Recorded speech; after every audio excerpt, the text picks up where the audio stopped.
영상만 봐도 대한민국 K 컨텐츠의 위상이 느껴지는 것 같다 뿌듯합니다. 오늘 함께 이야기 나눠주실 분으로 안진용 문화일보 기자, 김원식 문학평론가 나와 계십니다. 안녕하셨습니까? 안녕하세요. 네, 안녕하세요. 글쎄요, 시즌1은 에피소드가 9편이었죠. 그 지난 26일 드디어 오징어 게임 2가 오픈을 했습니다. 개봉하기 전부터 전 세계인 3명 중 1명은 오징어 게임 2를 보기 위해 넷플릭스 가입을 고려한다고 답을 한 설문조사가 화제가 되기도 했었는데요. 먼저 화제의 오징어 게임 2 짧게나마 보시고 이야기 나누어 보도록 하겠습니다. 여러분을 해치려는 게 아닙니다. 여러분들에게 기회를 드리는 겁니다.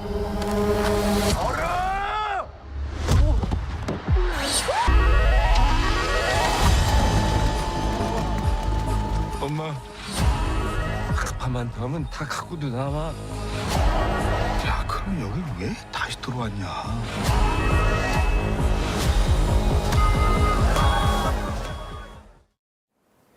시즌1은 에피소드가 9편이었는데 이번 시즌2는 7편으로 임팩트 있게 진행이 됐던 것 같아요. 어떻게 김원식 평론가님은 저 오징어 게임 2 다 보셨습니까? 네, 다 봤는데요. 네네. 일단 3년을 거의 기다렸거든요. 네네. 그래서 2021년 9월 17일에 이제 공개가 된 이후에 거의 3년 만에 벌써 그렇게 됐나요? 찾아왔습니다. 네네. 그런 차원에서 보면은 사실 저뿐만이 아니고 뭐 사실 1,000만 가구 이상이 우리나라에서도 이제 보지 않았을까 이렇게 생각이 드는데 네네. 전 세계적으로는 1억 1,000만 가구가 이제 구독을 했던 사안이에요. 1억 1,000만 명도 아니고 가구가요? 22억 시간이거든요. 네네. 그런데 이제 시즌 2를 보게 되니까 이게 한 편을 시즌 2와 3로 약간 쪼개다 보니까 이제 7편으로 이제 압축을 한 그런 상황인 것 같고요. 뭐 혹평과 호평이 좀 엇갈리고 있는 그런 상황이에요. 근데 네네. 이 2편 같은 경우는 3편을 위한 이제 전초전이다 이렇게 보시면 될 것 같고, 영상에서는 주로 앞부분에 초점이 맞춰져 있습니다. 그래서 앞부분에서는 여러 인물들이 많이 나오다 보니까 그 인물들의 이야기를 할 수밖에 없는데, 왜냐하면 시즌 1에서는 거의 다 목숨을 잃었거든요. 네네.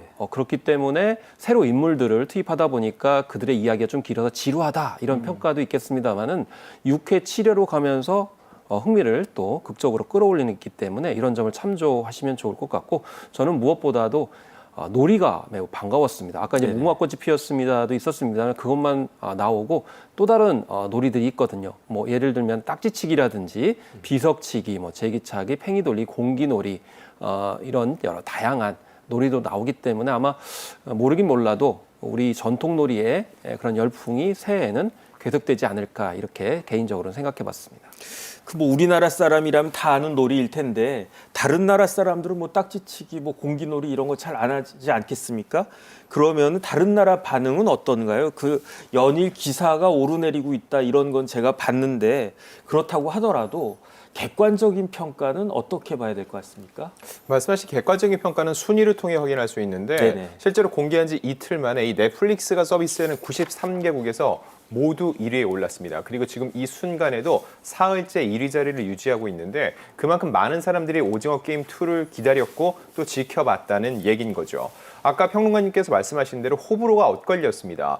매체별로도 이제 거의 전 나라에서 리뷰를 해놨는데 미국 뉴욕타임즈 같은 경우는 적신호가 켜졌다라고 해서 굉장히 혹평을 한 반면 영국 BBC 같은 경우는 5개 만점 중에 4개의 별점을 주기도 했습니다. 그러면서 시즌 1만큼 큰 성공을 거둘 것이라고 예상을 하기도 했는데, 기본적으로 이 작품은 사실 어느 정도의 핸디캡을 갖고 있습니다. 왜냐하면 시즌 1은 아무런 정보가 없었기 때문에 굉장히 신선했다는 거죠.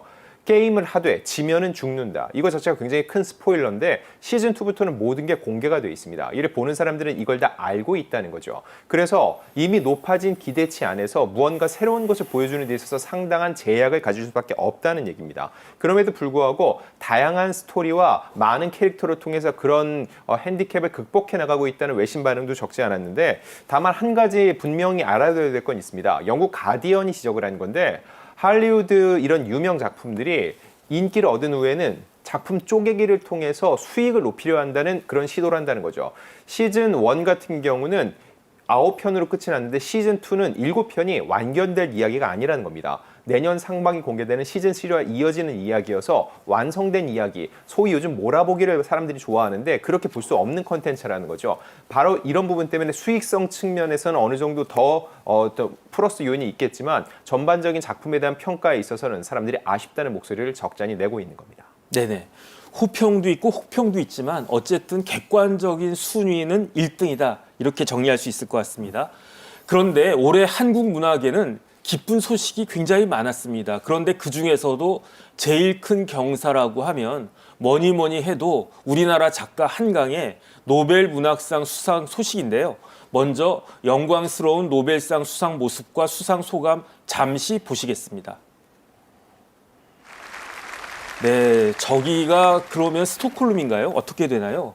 장소가? 네, 저게 스웨덴 스톡홀름 콘서트홀인데 네네. 네, 할리먼에서 노벨 이 문학상 수상자를 결정을 하죠. 네네. 그리고 바로 저 장소에서 한강 작가가 직접 노벨 문학상을 품에 안게 되는 그 장면을 보고 계십니다. 네, 그런데 우리나라 노벨상 수상은 이번에 두 번째잖아요. 그러면 첫 번째 노벨상 수상자였던 김대중 전 대통령도 저기서 상을 받았었나요? 네, 김대중 전 대통령은 이곳에서 이제 수상을 한 것이 아니고 네네. 노르웨이의 오슬로에서 이제 수상을 하게 됐습니다.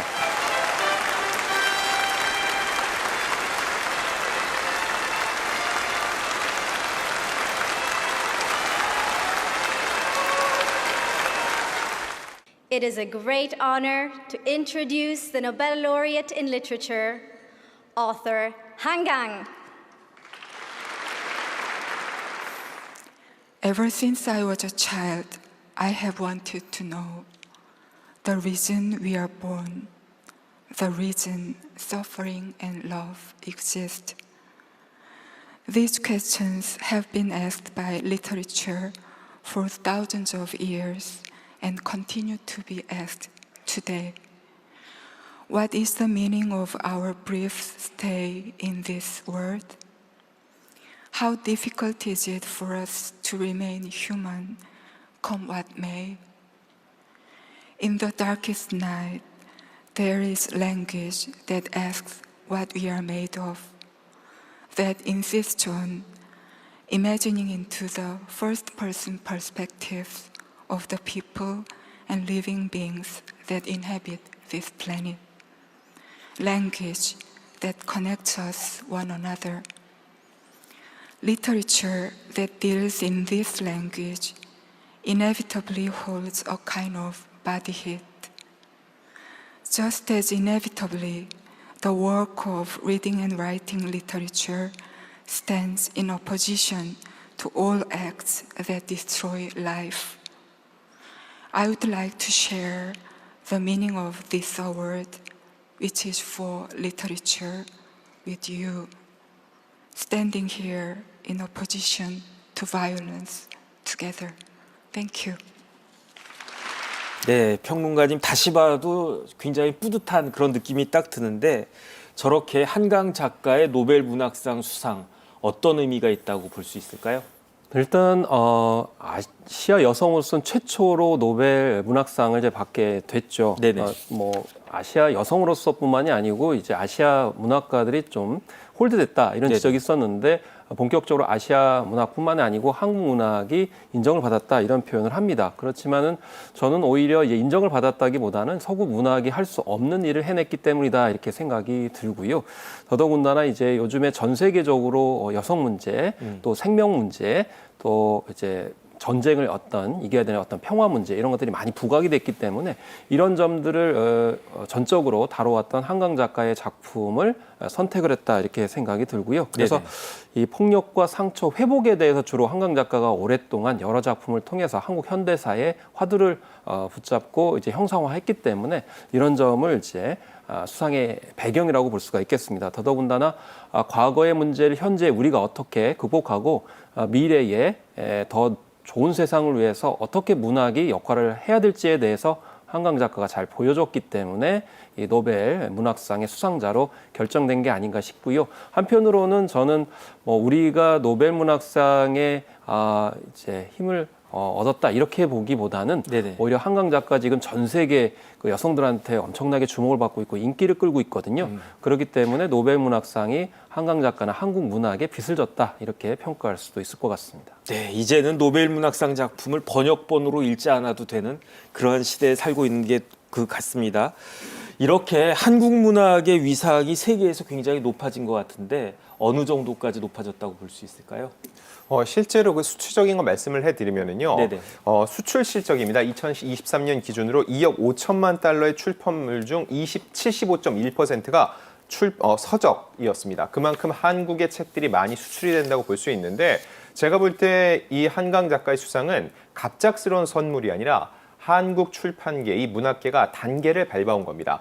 책 한 권에 주는 게 아니라 한강 작가가 그동안 보여줬던 문학 세계 전반에 대해 준다고 볼 수 있는데 그동안에도 보면 지난 2011년 신경숙 작가의 엄마가 부탁해가 맨 아시아 문학상을 수상한 게 시작이었습니다. 그리고 이 한강 작가 같은 경우는 2016년 세계 3대 문학상 중 하나인 맨 부커상을 수상을 했고요. 이 외에도 조남주 작가, 조경란 작가, 정보라 작가의 작품 등이 세계적으로 주목을 받아왔다는 거죠. 그 끝에 이 노벨 문학상 수상이라는 큰 결실을 맺을 수 있게 된 건데 또 하나 중요한 건 뭐냐면 한국 문학이 각광받으면서 세계적인 이런 출판업계에서도 한국 문학을 직접 번역해서 수출하려는 그런 시도가 늘고 있다는 겁니다. 이번에 한강 작가의 수상과 관련해서도 데보라 스미스라는 번역가가 굉장히 크게 이슈가 됐었죠. 네네. 한글이 세계 공용어로서는 아직 힘이 강하지 않기 때문에 한국 작품을 얼만큼 세계 공용어로 번역을 하는 것도 중요하다는 겁니다. 그만큼 세계 시장에서 한국의 문학이 어느 정도 경쟁력이 있고 또한 읽힐 수 있는지 판단하는 데 있어서 점점 더 힘을 얻고 있다고 볼 수 있고요.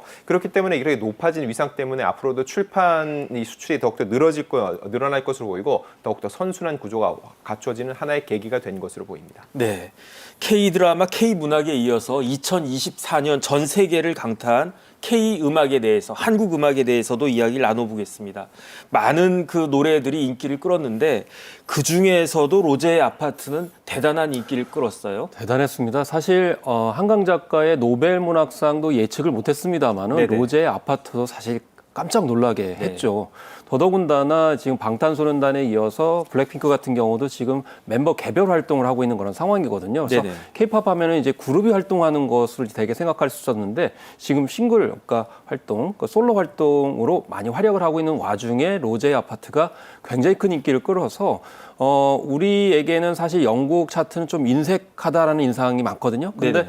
영국의 오피셜 차트 같은 경우에는 3위까지 치솟았고요. 특히 싱글곡 같은 경우에는 무엇보다도 빌보드의 핫 100이 굉장히 중요합니다. 여기에서 8위까지 올라갔어요. 근데 이 10위권 안에 들어갔던 노래는 지금까지 방탄소년단, 지민, 정국, 싸이 이렇게 4개밖에 없었거든요. 네네. 근데 아파트가 이렇게 5번째 올라갔고 특히 무엇보다도 여성 가수로서는 가장 높은 순위까지 올라갔습니다. 그래서 그러네요. 2020년에 이제 블랙핑크가 셀레나 고메즈와 함께 아이스크림을 불렀었는데 이게 13위였거든요. 네네. 그리고 스포티파이라고 하는 이제 틀어서 듣는 스트리밍 사이트 같은 경우에서는 1위를 차지했기 때문에 굉장히 많은 젊은 세대들은 거의 다 들었다 이렇게 얘기할 정도로 아까 안진용 기자님 말씀하신 객관적인 데이터가 네네. 증명을 해주고 있다 이렇게 볼 수가 있겠습니다. 네, 대단합니다. 그런데 그 안 기자님 이 로제 아파트를 두고 대충 이렇게 이야기하지 않습니까? 뭐 좀 노래가 잘 됐다 그러면 제2의 BTS다 이런 이야기를 많이 하는데 로제 아파트 관련해서는 제2의 BTS가 아니고 제2의 강남 스타일이다 이런 평가가 있어요. 왜 그렇게 평가를 하는 겁니까? 이 평가가 굉장히 중요합니다. 왜냐면은 네네. 빌보드 1위를 했다고 하는데 정작 대중들은 난 그 노래 모르는데 라는 경우가 굉장히 많다는 거죠. 네네. 왜 그러냐면은 K-팝 시장이 적잖이 팬덤 중심으로 형성이 되어 있기 때문에 팬덤들 외에 일반 대중은 그 노래를 듣지 않고 모른다는 거죠. 근데 아파트는 다릅니다. 정말 그 로제라는 가수의 팬이 아니더라도 워낙 유명하고 멜로디가 좋기 때문에 쉽게 따라 부를 수 있다는 거죠. 강남스타일이 그랬다는 겁니다. 2012년에 싸이가 강남스타일을 발표했을 때는 굳이 해외 진출을 전혀 염두에 두지 않았는데 유튜브를 통해서 뮤직비디오가 공개가 되고 사람들이 자연스럽게 강남이 무엇인지도 모르면서 싸이도 누군지 모르고 말춤을 따라 추면서 자연스럽게 인기가 폭증했다는 겁니다. 네네. 마찬가지로 이 로제 아파트 역시 이 아파트라는 게 정확한 영어는 아니고 일명 콩글리시죠. 그렇잖아요. 사람들이 그 의미도 모르는 상태에서 네네. 워낙 멜로디가 좋으니까 따라 부른 건데 예를 들면 이런 겁니다. 과거 빌보드 1위까지 찍었는데 한국에서도 춤과 유행했던 마카레나가 있습니다. 마카레나. 네. 근데 사람들 마카레나 누가 불렀냐면 이름은 전혀 몰라요. 아. 하지만 그 노래는 알고 춤은 안다는 거죠. 그렇죠. 이 강남 스타일에 이어서 로제의 아파트가 그런 형식으로 일반 대중, 꼭 로제, 블랙핑크 팬이 아니더라도 충분히 즐길 수 있다는 한국이 서브컬처의 문화를 보여줬다고 볼 수 있고요. 이게 한국 내에서도 의미가 있는 게 로제는 모른다고 할 수 있을지언정 중장년층들이 아파트 하면 윤수일 아니 하면서 윤수일의 아파트까지 역주행하는 현상이 벌어졌다는 거죠. 결국 이 노래를 통해서 전 세대가 그리고 전 세계가 함께 통합될 수 있다는 거. 이런 측면에서 아파트의 성공은 굉장히 고무적입니다. 그러니까 저도 마카레나는 모르는데 무슨 뜻인지는 모르겠다 이런 생각이 듭니다. 네. 마카레나는 아는데 마카레나가 무슨 뜻인지는 모르는 것과 비슷하다 이렇게 볼 수 있을 것 같은데 그런데 그 김평gun 평론가님 그 아파트 인기가 그 한국의 놀이 문화와 연결돼 있는 것이다 이렇게 볼 수도 있지 않겠습니까? 사실 이제 국내에 잘 알려지지 않은 사실이 있는데요. 네네. 예, 로제가 프랑스 파리에서 지난 9월 달에 세계적인 이제 패션쇼에 참여를 했습니다. 아. 패션쇼 참여하고 나서 패션쇼에는 이제 워낙 유명한 뭐 모델이라든지 셀럽 그리고 이제 인플루언서들이 참여를 하게 되죠. 그러면서 우리 한번 게임을 해보자라고 해가지고 아파트 게임을 했어요. 그것을 찍어가지고 SNS에 올렸습니다. 네네. 그랬더니 전 세계에 있는 유저들이 도대체 저게 무슨 게임이야, 무슨 무슨 놀이야라고 이제 궁금증을 갖게 됐고 여기에 착안을 해가지고 로제가 아파트라는 곡을 만들면서 아파트 게임을 버무린 거죠. 아, 그러다 보니까 네네. 놀이성과 이제 노래가 같이 이제 결합이 되게 되면서 엄청나게 인기를 끌었다. 이것을 이제 게이미피케이션이다 이렇게 얘기를 하거든요. 네네. 그래서 전 세계 특히 젊은이들 같은 경우는 놀이, 게임 이런 것이 있을 때 훨씬 더 인터넷에서 공유하고 확산을 시킬 수 있다라는 겁니다. 사실 오징어 게임 같은 경우에도 놀이가 들어있었기 때문에 더욱 확산을 하고 또 그걸 같이 즐기는 측면이 있었거든요. 네네. 그렇기 때문에 우리 젊은이들이 즐기는 아파트 게임이 이렇게 전 세계적으로 크게 인기를 끄는 노래의 그런 확산까지도 나왔다 이렇게 볼 수가 있겠습니다. 네, 지금 평론가님 말씀하신 것처럼 체험 문화가 아파트의 인기를 견인한 것이다 이렇게 볼 수도 있을 것 같습니다. 그런데 체험 문화하면 결국은 먹는 거 아니겠습니까? 체험 문화의 가장 대표적인 분야 K푸드로 넘어가 볼까 합니다. 올해 K푸드가 전 세계 사람들한테 많은 사랑을 받았었는데요. 먼저 준비한 영상 보시고 이야기 계속 나누어 보도록 하겠습니다.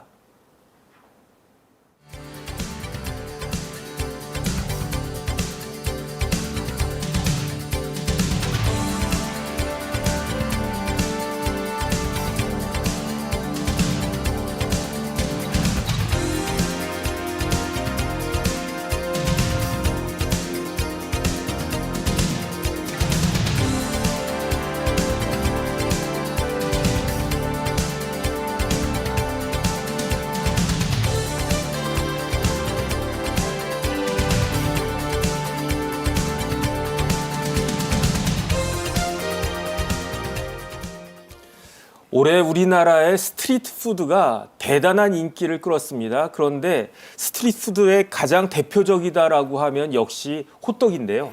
그런데 그 호떡을 먹으려고 줄을 선 모습이 뭐 여러 번 이렇게 저도 봤는데 그 모습이 남대문뿐만 아니라 뉴욕에서도 그런 모습이 연출됐다면서요? 네, 그렇습니다. 무엇보다 현지 진출이다라고 할 정도로 호떡 장인이 직접 미국에 가서 호떡을 구웠기 때문입니다. 그래서 네네. 남대문에서 볼 수 있는 뭐 흑설탕 호떡이라든지 치즈 호떡 그리고 불고기 호떡 등을 그대로 현지에서 이제 선을 보였기 때문인데요. 특히나 우리가 이 종이컵에다가 반을 접어가지고 먹잖아요. 그렇게 먹죠. 그대로 미국에서 선을 보였다라는 것이고요. 특히 달콤하면서도 지나치게 달지 않은 점이 특징이다라고 해서 스트리트푸드, 그러니까 길거리 음식이지만은 건강을 생각하는 뉴요커들의 입맛을 사로잡았다라는 겁니다. 특히 철판에다가 지글지글 끓는 기름에다가 찹쌀가루를 넣어가지고 튀겨냈으니까 네네. 맛있지 않을 수가 없는 건데요. 맞습니다. 특히나 뉴요커들은 바쁘잖아요. 그렇기 때문에 이게 걸으면서 먹을 수 있는 호떡이 이제 각광을 받고 있는 그런 2024년이었습니다. 네. 그런데 뉴욕 말고도 다른 나라에서도 호떡이 그렇게 인기가 있는 건가요?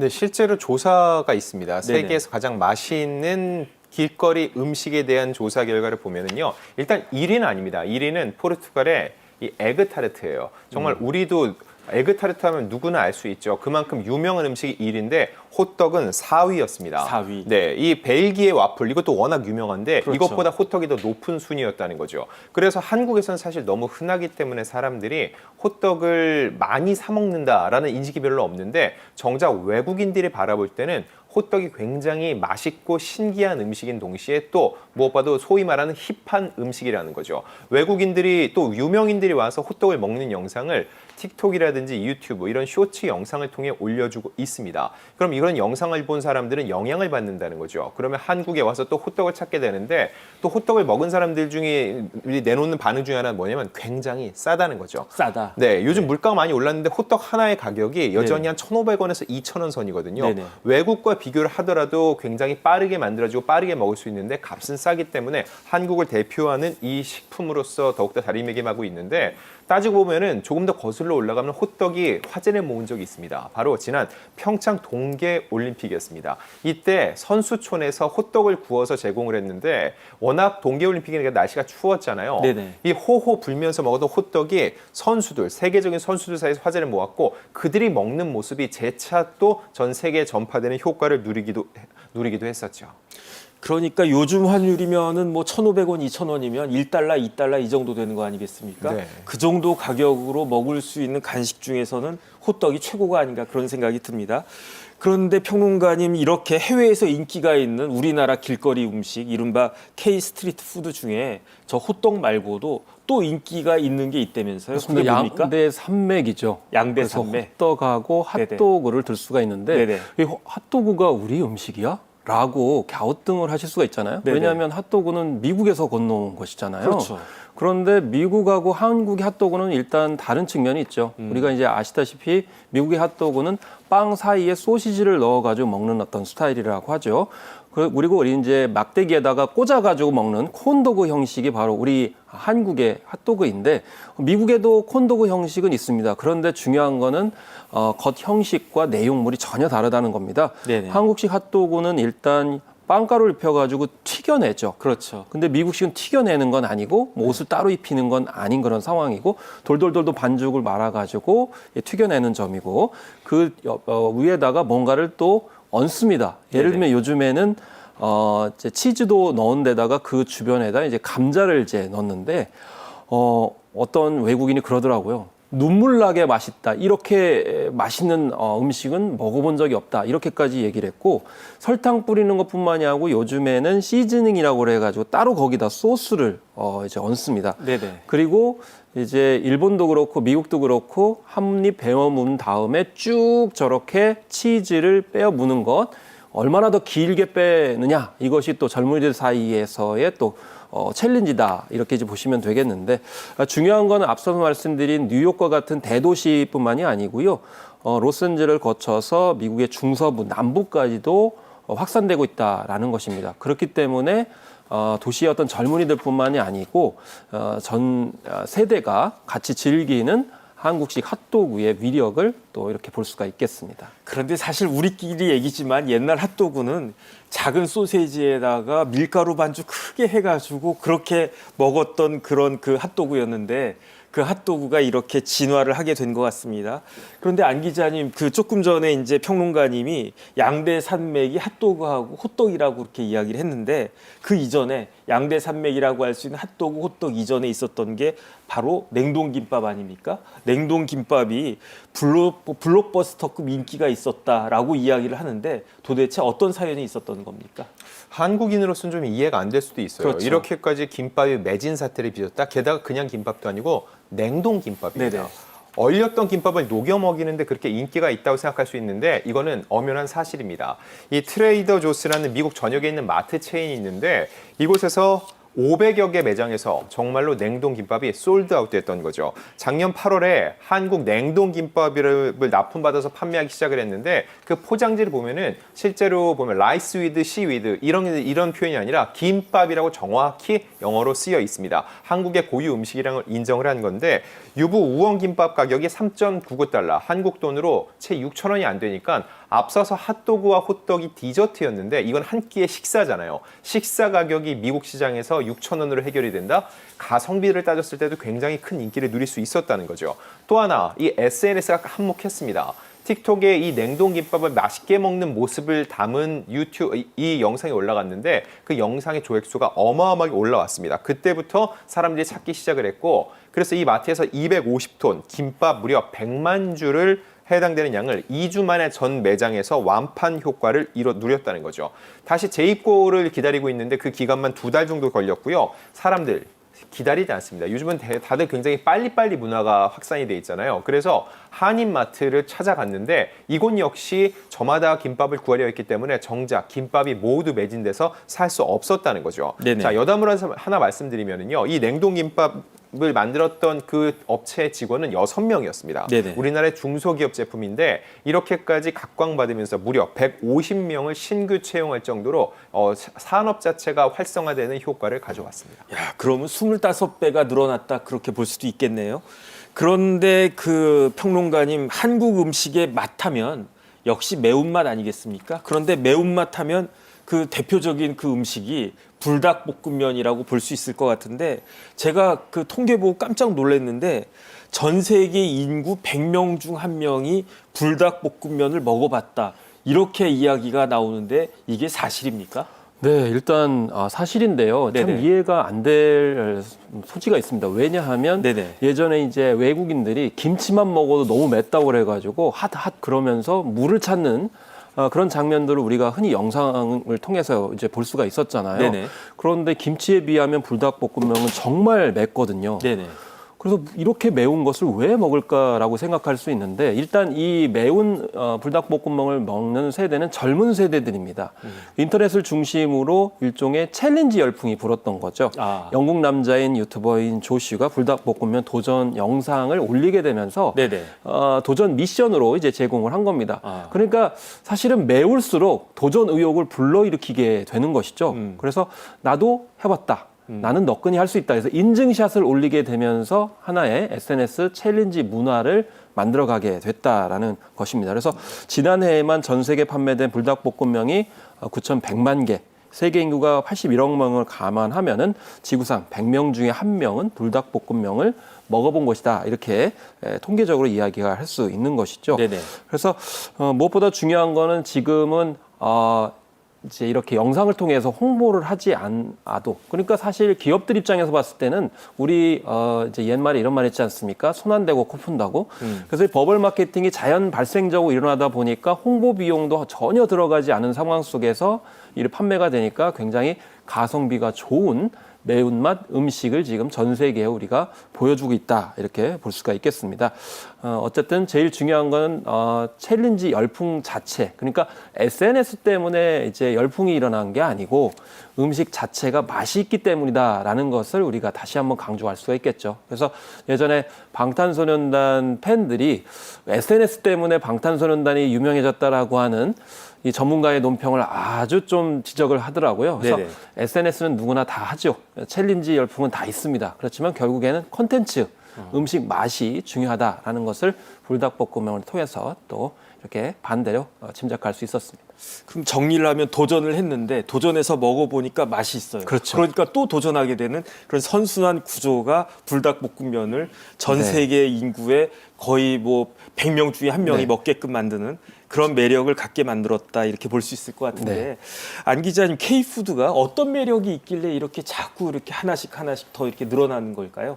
사실 평론가님 말씀 안에 이미 답이 있습니다. 네네. 맛있으니까. 맛있으니까. 음식이 맛있는 것보다 중요한 건 없거든요. 네네. 다만 그 맛을 보기까지 그 밥상 앞에 앉히는 게 굉장히 중요한데 보통 사람들이 해외에 놀러 갈 때 뭐 옷은 하루 입고 나가면 그걸 하루 동안 지내지만 식사는 그렇지 않습니다. 하루 3끼를 먹죠. 그만큼 자주 사람들이 경험을 하게 되는데 보고 듣는 것보다도 오감을 통해서 경험하는 이거는 바로 음식밖에 없다고 볼 수 있습니다. 그래서 사람들이 음식에는 관심도가 굉장히 높은 편인데 예를 들어서 이탈리아는 피자, 일본에 가면 스시를 찾는 것처럼 한국에 와서는 무엇을 먹을지 한국에 대한 관심도가 높아지면서 K푸드에 대한 관심 역시 자연스럽게 상승했다고 볼 수 있는데 또 하나 중요한 건 한국 컨텐츠입니다. 컨텐츠 속에서 끊임없이 이 K푸드가 노출되고 있다는 거죠. 대표적으로 한국 작품 최초로 아카데미 작품상을 받은 영화 기생충을 보면은 짜파구리라고 있습니다. 이 짜장라면에다가 또 다른 라면을 섞고 여기에 또 고기를 넣기도 하고 하나의 라면이 아니라 요리처럼 이렇게 승화되기도 했었죠. 네네. 이걸 실제로 사람들이 만들어서 먹는 영상을 올리기도 했었고요. 이보다 앞서서 별에서 온 그대라고 중국에서 엄청난 인기를 끌었던 드라마가 있는데 이 작품을 보면은 극 중에서 전지현 씨가 치킨에 맥주를 즐겨 먹습니다. 그래서 그때 실제로 한국의 이런 여행 업체들에서 한국에 와서 한국의 치킨과 맥주를 먹는 패키지 상품을 내놓고 중국 관광객들이 대거 유입되는 상황이 벌어지기도 했습니다. 네네. 이렇듯 사람들이 이런 컨텐츠를 보면은요, 저곳에 가고 싶다. 그리고 그 주인공처럼 되고 싶다. 네네. 워너비 욕구를 갖게 되는데 특히 음식을 함께 공유하는 거, 경험하는 거, 그것만으로도 한국을 느끼는데 굉장히 큰 도움이 될 수 있다는 겁니다. 네. 그런데 안 기자님은 이제 기자님이시니까 네. 취재를 많이 하셨을 거 아니에요. 취재하는 과정에서 그 K푸드의 인기를 실감했던 적이 혹시 있으신가요? 있습니다. 제가 네네. 현장에 이제 취재를 나가게 되면은요, 가끔 이제 해외 기자들도 만나게 되는데, 그렇죠. 네, 그들이 진짜로 그 음식이 맛이 있냐 물어보기도 하고요. 네네. 제가 갖고 있는 간식에 관심을 보여서 그거를 좀 나눠 먹는 일들도 종종 있거든요. 네네. 기본적으로 과거에는 컨텐츠면 컨텐츠 자체에 대해서 관심이 있었다면, 네네. 이제는 한국의 문화 자체를 소비하는데 더욱더 큰 관심을 보이고 있는 거죠. 그러면 가장 인기 있는 간식이 어떤 건가요? 어떤 걸 딱 들고 있으면 안 기자님 저도 하나 주세요. 이런 그 평을 갖다가 받았을까요? 일단 저 해외에 나가면 사람들이 보통 네네. 컵라면 한두 개 가져가잖아요. 컵라면, 컵라면 갖고 있는지 네네. 불닭볶음면에 대해서 정말로 큰 관심을 갖고 사람들이 물어보고요. 그리고 일본에서는 여전히 일본 사람들이 한국에서 누군가 왔을 때 선물 주는 거 가장 좋아하는 거 네네. 한국의 김입니다. 김. 이거는 예전이나 지금이나 여전한데 네네. 한국의 김이 유명하다는 것은 아시아권에서는 알고 있었는데 네네. 이제 서양에서도 냉동 김밥을 찾을 정도로 한국의 김이 더욱더 유명해졌다는 거죠. 네네. 결과적으로 예전에도 있었고 지금도 있는 음식이지만 네네. 노출도가 높아졌고 SNS를 통해서 그걸 먹는 영상을 보게 되면서 사람들이 한 번쯤 더 시도하고 싶은 그런 마음을 갖게 됐다는 거죠. 네. 평론가님은 어떠셨나요? 혹시 그 K푸드의 인기를 체험한 사례가 혹시 있으셨나요? 사실 저는 예를 들면 치킨 같은 경우에는 치킨, 이미 네네. 10년 전에 네네. 외국 유학생들이 굉장히 호평을 했어요. 아. 그래서 한국의 치킨은 경쟁력이 있기 때문에 자기가 모국으로 가면 치킨 사업을 해보고 싶다 이렇게까지 얘기를 했거든요. 네네. 그런데 지금에서야 이제 확 뜨는 거 보고서 그 친구들의 말이 맞았구나. 네. 좀 일찍 제가 관심을 가졌으면 어떨까 이런 생각이 들 정도로 네. 이미 예견돼 있었다 이런 생각이 저는 들었습니다. 하긴 소득 수준이 올라가면 그 나라의 음식은 맛있어질 수밖에 없는 것이 아닌가 그런 생각이 듭니다. 한국 문화를 사랑하는 세계인의 관심은 어떤 파급 효과를 가져오고 있을까요? 세 번째 영상 보시고 이야기 계속 나누어 보도록 하겠습니다. 영상 먼저 보시죠.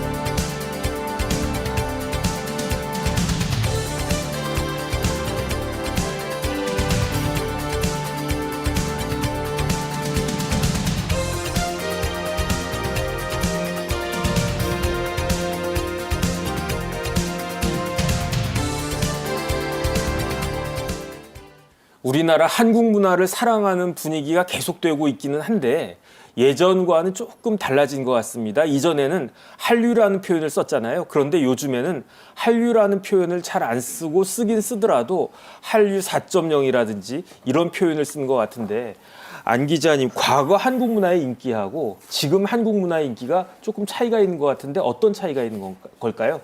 일단 한류라는 단어는요 한자어잖아요. 네네. 즉 한국의 문화가 수출이 되되 아시아 시장 위주였다는 겁니다. 그래서 한류라는 단어만으로 통용이 됐는데 한류라는 표현이 이제 유럽이나 북미 이런 미주 지역에서는 알아들을 수가 없는 표현인 거죠. 그렇죠. 더 확장이 되다 보니까 이제는 K-컬처, 네네. K-컨텐츠라는 표현을 더욱더 일반적으로 쓰게 됐는데 네. 사실 처음에는 K라는 이런 수식어를 붙이는 것 자체가 한국 컨텐츠에 대한 비하 의미가 있다는 분석도 있었습니다. 왜냐하면 일종의 로컬 문화라는 거죠. 네네. 그래, 훌륭한 거 알겠어. 하지만 그거는 한국 지역에 이게 국한된 컨텐츠 아니야라는 평가라는 건데 이제는 워낙 통용되다 보니까는 K라는 게 붙는 게 일종의 KS 인증 마크처럼 한국에서 만든 컨텐츠야? 그럼 믿고 볼만하지, 믿고 먹을만하지, 믿고 찾을만하지 이런 식의 신뢰도가 굉장히 상승했다는 거죠. 그래서 한류도 보면은 이 표현도 여전히 쓰지만 한류 4.0을 씁니다. 왜냐하면 계속 발전해 왔다는 거죠. 한류 1.0이 언제쯤이었을지를 놓고 보면은요, 한 20년 전입니다. 2004년에 겨울연가가 드라마가 일본에 수출이 되고 엄청난 인기를 누렸죠. 그때는 정말 한국 드라마를 가서 번역을 붙여서 그냥 현지에서 트는 수준이었습니다.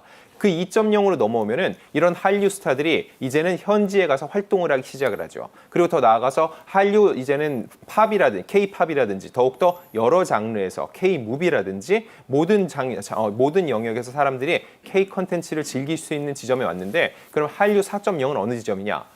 적극적으로 사람들이 컨텐츠를 흡수하고 또 수용하는 걸 넘어서 한국으로 오게 된다는 거죠. 한국이 너무 매력적인 나라가 됐기 때문에 이런 컨텐츠를 생산하는 한국은 어떤 곳일지 사람들이 직접 경험하고 싶어졌다는 겁니다. 이걸 결국 놓고 봤을 때 그동안의 K 컨텐츠를 사람들이 그 각국에서 자신의 고향에서 소비를 했다면은 이제는 한국의 라이프 스타일 자체가 궁금해져서 한국을 직접 찾는 단계에 이르렀다는 거죠. 네네. 그 다음에 이제 한국에 오면 또 재미가 있고, 이렇게 우리 문화를 대표하는 단어가 이제 한류에서 K컬처로 바뀌고 있는 것 같다는 생각이 듭니다. 이렇게 한국 문화의 위상이 올라가면서 한국어의 위상도 덩달아서 같이 올라가고 있다면서요. 네, 그렇습니다. 그래서 앞에 안진영 기자님이 언급하신 이제 겨울연가 시대 같은 경우에는 네네.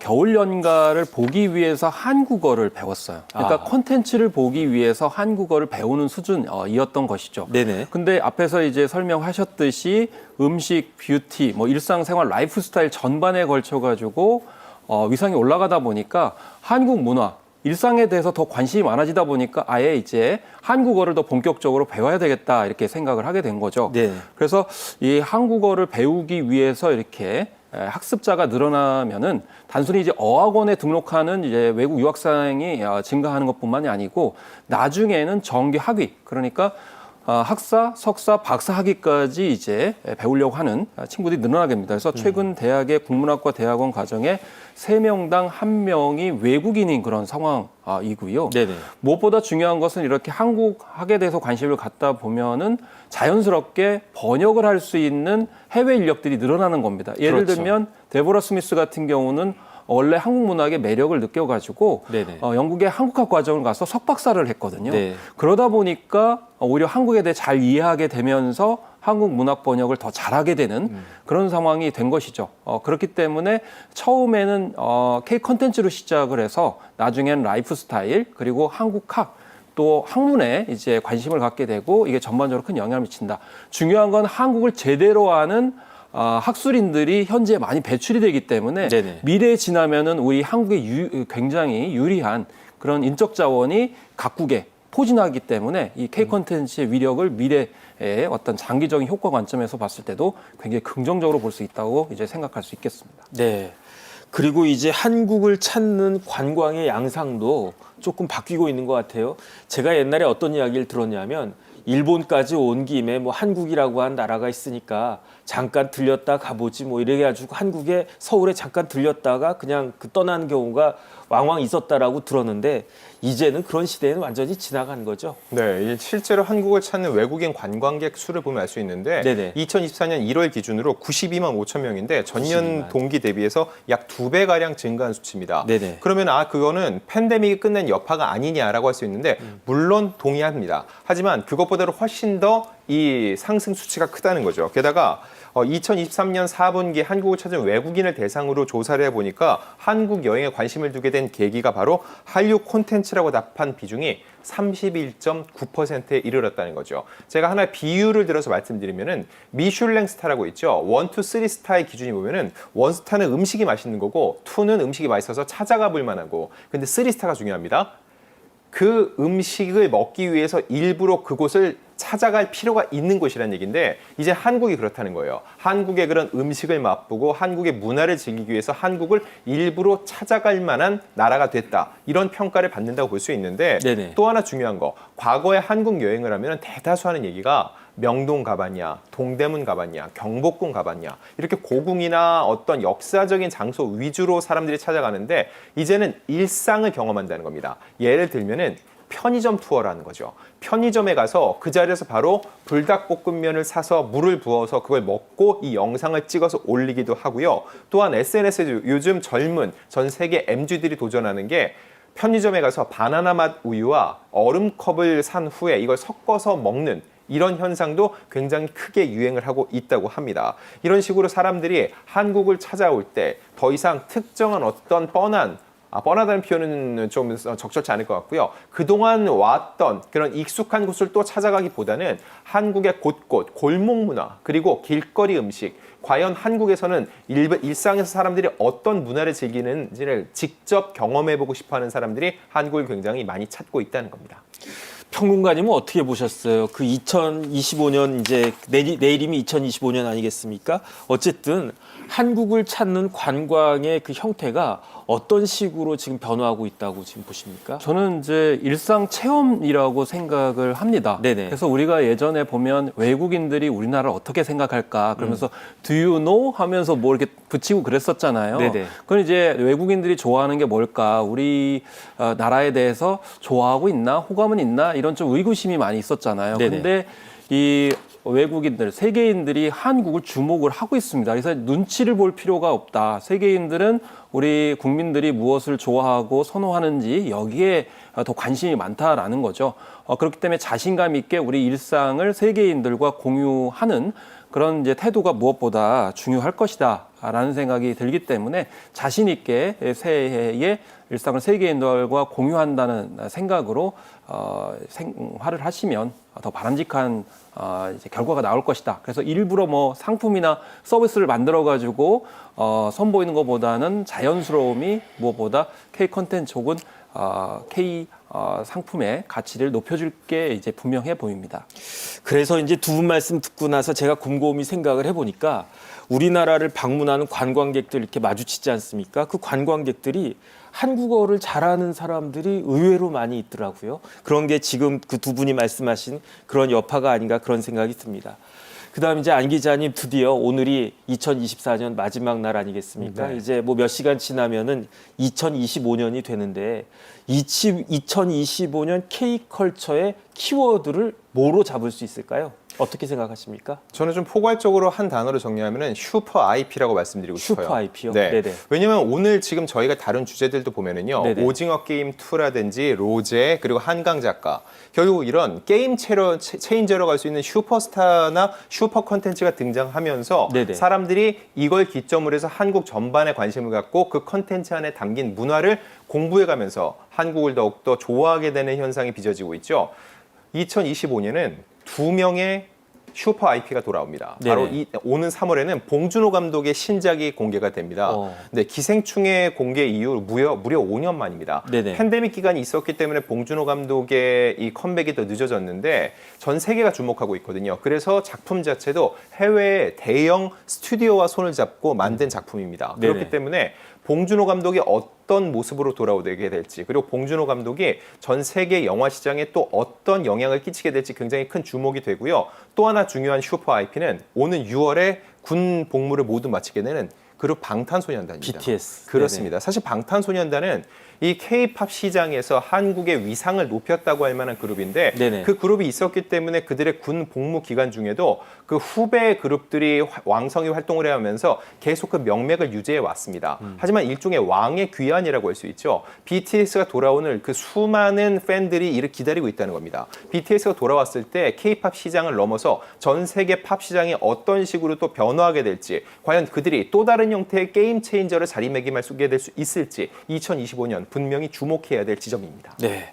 그러면 평론가님은 내년 키워드로 무엇을 잡으시겠습니까? 저는 이제 한자와 비슷하게 말씀을 드리겠습니다. 네네. 이제 2024년, 2025년 연이어서 저는 이제 상생이라는 키워드를 꼽고 싶은데요. 상생. 그러니까 네네. 2024년에는 워먼스라고 하는 코드가 굉장히 유행이었습니다. 그러니까 워먼스는 여성들의 진한 우정이거든요. 여성들끼리 남자 두고 뭐 싸우고 음모하지 말고 같이 시너지 효과를 내자. 이건 정년이라는 드라마에서도 잘 보여줬던 거고 네네. 2024년에 가장 히트한 작품 중에 하나가 선제업고 티어였어요. 아무도 예측을 못했던 성공작인데 이 내용도 상호 구원서사예요. 그래서 팬이 스타를 구하고 스타가 팬도 구하는 그런 구도였거든요. 그리고 안진용 기자님 말씀하신 것처럼 방탄소년단이 돌아옵니다. 그리고 블랙핑크도 2025년에 아마 활발하게 완전체로 활동할 것 같아요. 그러면 예전 같으면은 유명해지면 나 그냥 독립할래 그러면서 이제 분리될 텐데 네네. 방탄소년단하고 블랙핑크는 완전체 활동을 같이 하기로 하고 개별적인 활동까지도 하겠다고 했거든요. 결국에는 혼자 잘 살겠다는 게 아니고 같이 살자라는 거고 네네. 오징어 게임 2의 주제 의식도 혼자 경쟁해가지고 살아남겠다는 게 아니고 같이 살아보자라는 거거든요. 그래서 이 같이 살아보자라는 키워드가 2025년에는 여전히 K 콘텐츠의 주요 키워드일 것이다. 그런데 구체적인 작품이 뭔지는 모릅니다. 그건 네네. 이제 예측을 할 수가 없기 때문에 의외의 또 그런 복병으로서 다크호스가 상생이라는 키워드를 가지고 인기를 끌지 않을까 이렇게 조심스럽게 전망해 봅니다. 네. 내년도 한번 기대를 해보겠습니다. K컬처의 위상이 올라가는 만큼 대한민국의 국격도 덩달아 올라가는 것 같아 국민의 한 사람으로서 어깨가 으쓱합니다. 지금까지 도움 말씀에 안진용 문화일보 기자님 그리고 김헌식 문화평론가님이었습니다. 두 분 나와주셔서 감사하고 새해 복 많이 받으십시오. 새해 복 많이 받으십시오.